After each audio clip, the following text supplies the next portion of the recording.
Hey guys, welcome back to my channel. It's me Kagem. Okay, in today's video we need to talk about Chanel and quite frankly, their luxury thuggery. That's what I'm calling it right now, because Chanel are thug life encapsulated. For those of you who love rap, I do. The late great Tupac Shakur, okay, he was probably the best rap artist dead or alive ever. But I do think that even Tupac could not go up against this fashion house, okay, because they're just all about it. So in today's video, I want to tell you about some of the new ridiculous changes that we're seeing at Chanel. So please make sure that you're subscribed to my channel and you like this video, and obviously tell me what you think in the comments. So yeah, make sure you watch all the way until the end and tell me exactly what you think. The first change that Chanel have made, which is so sneaky to me, I noticed this on the Chanel beauty website, is they have actually increased the price of the Chanel lip products, and a lot of Chanel beauty products have actually gone up in price. A lot of the times when we think of price increases, we're always thinking about bags and SLGs, and I know a lot of people just feel like, oh, whatever, like who cares, like if Chanel's things go up in price, who cares, whatever. I care, okay? I'm a prudent shopper. I watch where my money goes. I'm very careful about how I spend money. So I watch to make sure to see what's going on. So last month I was looking at Chanel's website to look at the beauty products. I was like, oh, I want to buy a Chanel lip gloss. And there was a lip gloss there, the Cocoa Moisturizing Gloss. That's the most popular one that they have. And it was £29. Now it's £30. I know you're like, oh, whatever, the UK site's gone up by £1. That's still a price increase, you guys, okay? Not only have they increased the price, another change that they have done as well is they have gotten rid of the models on the website that show you how it swatches. This is very disappointing. I don't really understand the point of them doing this. I feel like they did this because they're trying to promote that app of theirs. I think it's called Lip Scanner. Chanel, I'm not downloading your Lip Scanner app, okay? And I think that they basically decided like, okay, cool, let's just get rid of the models. It's a shame because I did feel like they were trying to be inclusive because they had like a white model and a dark-skinned Black African model. That's very helpful, so you can see and you can visualize like how the makeup would look like on your skin tone. But now you have to download an app, okay, and then put your lips in the Lip Scanner app. Chanel, I'm not downloading it. Just want to make that very clear to the powers that be. This is very stupid and very silly.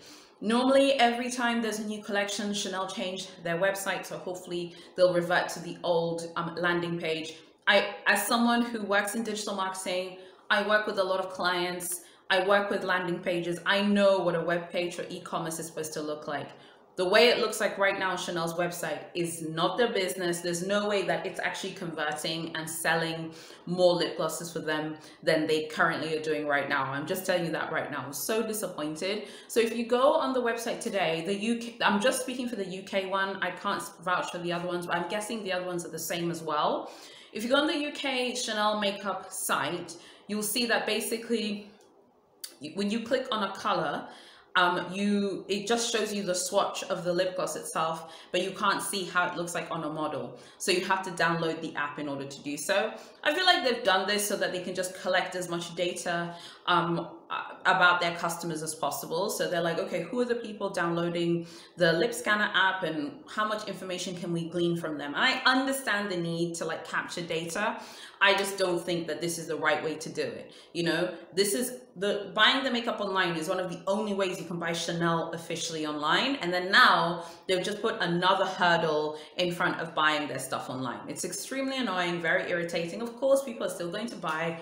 I probably will buy as well. So I was like looking at a lip gloss to buy and I was like, oh, which one? I was looking at different colors and stuff. But it's just quite frustrating. As far as I'm concerned, I find it very frustrating that they've done this. Another change that Chanel have done, allegedly, according to forums and Facebook groups that I'm part of, is that apparently some concessions and some boutiques are going to be using what they call a lottery system. So instead of just relying on the wait lists, I think that they've noticed that resellers are abusing the wait lists as well. They're going to use a lottery system where every SA can forward a bunch of names, like a bunch of their clients' names, and then it will essentially be picked out of a lot or a hat or whatever. And then whoever wins, like a unicorn bag, is the person that wins. So at first I was kind of like, ooh, a lottery system, that's actually a fairer way of doing things. because, you know, the wait list system, I just think it hasn't worked out for Chanel and the unicorn bags. I think it's created a frenzy. It's made people go absolutely nuts and insane and lose their minds. Whereas I do feel like the lottery system sounds like it's going to work a bit more. So on the Purse Forum, people are saying one thing. On Facebook groups, people are saying another thing. But the general gist, I think it depends in different locations and jurisdictions. So don't panic if what I'm saying doesn't match what's happening in your country or your city. But in general, some boutiques are still using waitlists. Some boutiques have scrapped the waitlist and are going to be using a lottery system. So if you're chummy with your SA, then it's absolutely going to be easy for you to maybe be put onto, like, maybe your SA will put your name forward and then you can be chosen basically in this lottery system.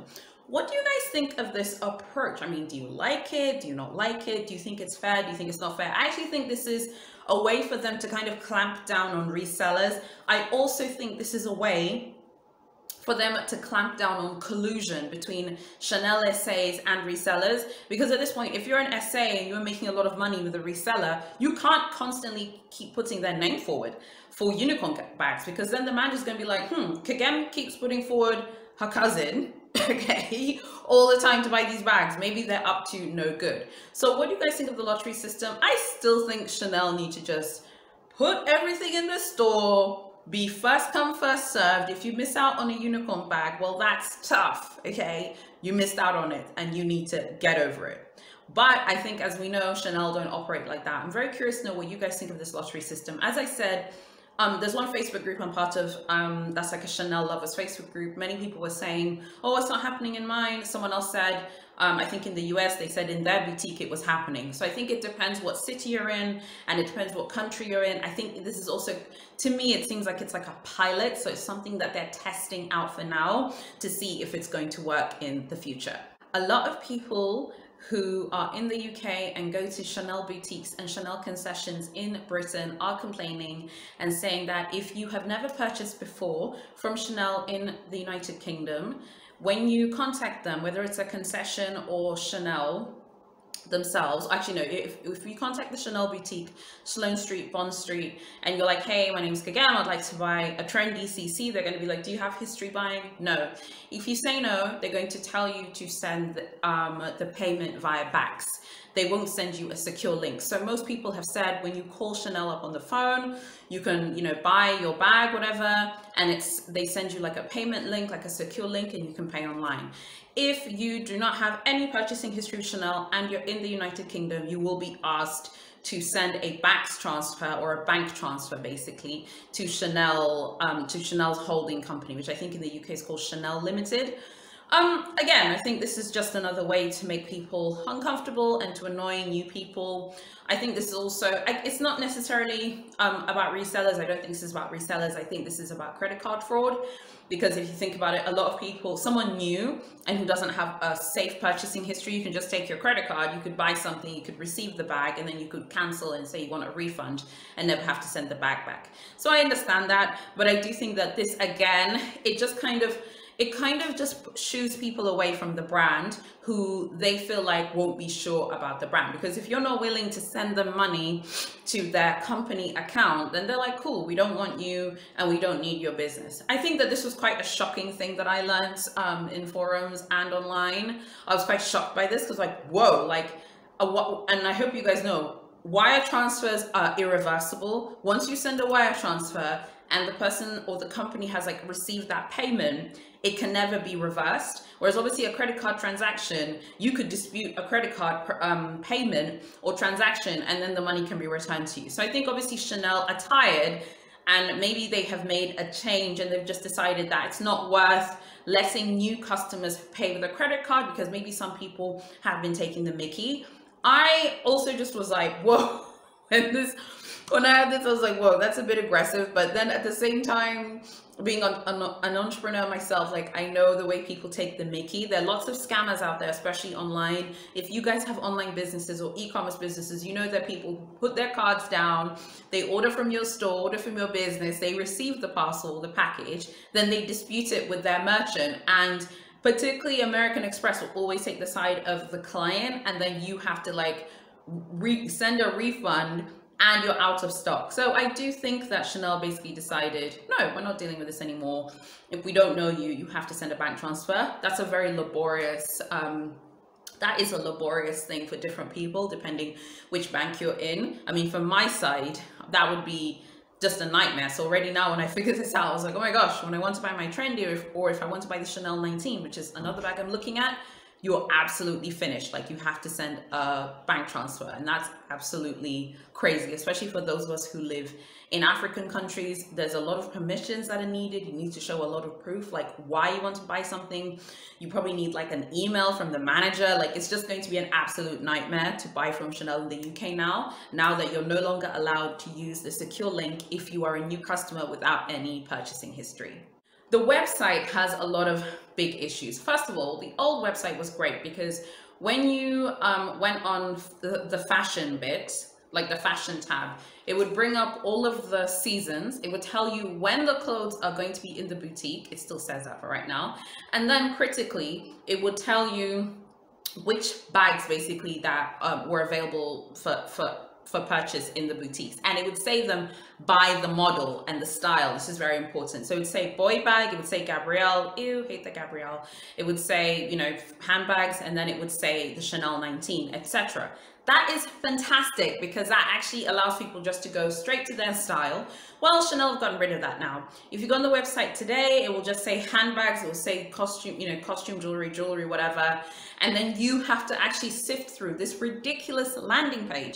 I sent this website to a friend of mine who's a web designer, a very successful one. I was like, what do you think about this? And my friend was like, this website is terrible. Oh my God, it's one of the worst websites I've ever seen for user experience. So the experience is awful.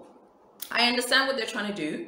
They're trying to make it more difficult for people to look at things online. They're trying to make it as difficult as possible, and they're making it as uncomfortable as possible so that you can't sit there and maybe save tons of pictures and maybe send them to your reseller or send them to your personal shopper, whatever. I understand, but I just think it's very short-sighted. I understand the need not to sell online, and I don't actually have a problem with that at all. But my issue is, like, why couldn't we just not have the old website? When there were new arrivals, you'd see the bags according to style. You could also just look at the tab for all of the handbags together. And that was just fantastic and brilliant. And now you have to use the search bar on the website, and you literally have to search for the bag that you want. So yesterday I was like, let me look at the 19s, look at the 19s on the website. It was impossible. I couldn't even find them. I couldn't find all of them listed together without using the search bar and typing in Chanel 19. I just don't know what Chanel think that they're doing. The website looks very magazine-y, it looks very beautiful, but actually it's just another barrier to enjoying the brand. Even if you're not selling online, okay, we don't care about that. You don't want to sell online. We have the product code on the pages of all the products. That's fine. But why can't you just make the website easy to navigate? Okay, good luck trying to find the Chanel Trendy CC. You have to go onto the search bar, as I said, and then type in top handle. If you type in top handle, the Trendy CCs come up. I just think that Chanel are trying to make shopping as difficult as possible and as uncomfortable as possible so they can force you to the boutique. The new website really overemphasizes the boutiques. Visit the boutiques, visit the boutiques. Even people in Europe are locked down at the moment. Visit the boutiques how? Visit the boutiques where? Okay? I really am ticked off about this because the old website was much better. When it comes to luxury brands, there are two luxury brands that have very good websites, and one of them is Versace. That website is fantastic. It's very easy to navigate. And the other one is Salvatore Ferragamo. That's a fantastic website for those of you out there. So if you want websites that are easy to navigate so you can see what you can buy, I would recommend those two if you're into those brands. When it comes to Chanel and their shenanigans, as I always tell you, I personally, I can be very clear and honest, but I don't believe in making sweeping statements. So I'm not someone who says, I will never buy Chanel again. I will only buy Chanel pre-loved. Okay, we know I wouldn't buy Chanel pre-loved, but I don't do things like that because I do think, I like to keep my options open. I do think that things change. I don't care if anyone from Chanel ever heard this video, because I prefer to be honest on this channel and always give you guys my opinion. But I do think that what Chanel are doing at the moment is over the top, it's arrogant, and quite frankly, it's hostile to customers. It's actually hostile to customers who want to shop and who want to buy things from the brand. You're making it so hard. There's a lottery system. You're forcing me to go to the store. You're telling me to send a wire transfer as if I'm one of your, like, you know, as if I'm like a business to business client. I can't right now with this company. I'd love to know what you guys think of all of these changes. How does this affect you? At the moment from Chanel, I'm looking at the Trendy CC. That's my #1 priority at the brand. I also really like the Chanel 19s. I just want to put up a few really quickly here. I love the Chanel 19, and I think that would be a great bag for my collection as well. I don't want to be the kind of person that accumulates a lot of Chanel bags. It's just a personal thing, not attacking you if you do, but it's just a personal thing. So when it comes to Chanel, I think about things over and over again. So the Trendy CC is definitely a bag I'm gonna get. I also really like the 19, and I like their costume jewelry, like the fashion jewelry, but I just think they're taking the mickey now with how they're treating customers. It's just out of control, and I don't even know how this is going to be sustainable for this brand in the long term. I would love to know what you guys think. Please make sure that you subscribe to my channel, like this video, give me some comments. Tell me what you think. What do you think of all these weird changes that they're doing? What do you think of this ridiculous website, the lottery, and all this crazy stuff? The bank transfer stuff is wild, okay? I need to know what you think about everything. Thank you so much for watching, you guys, and I'll see you in my next video.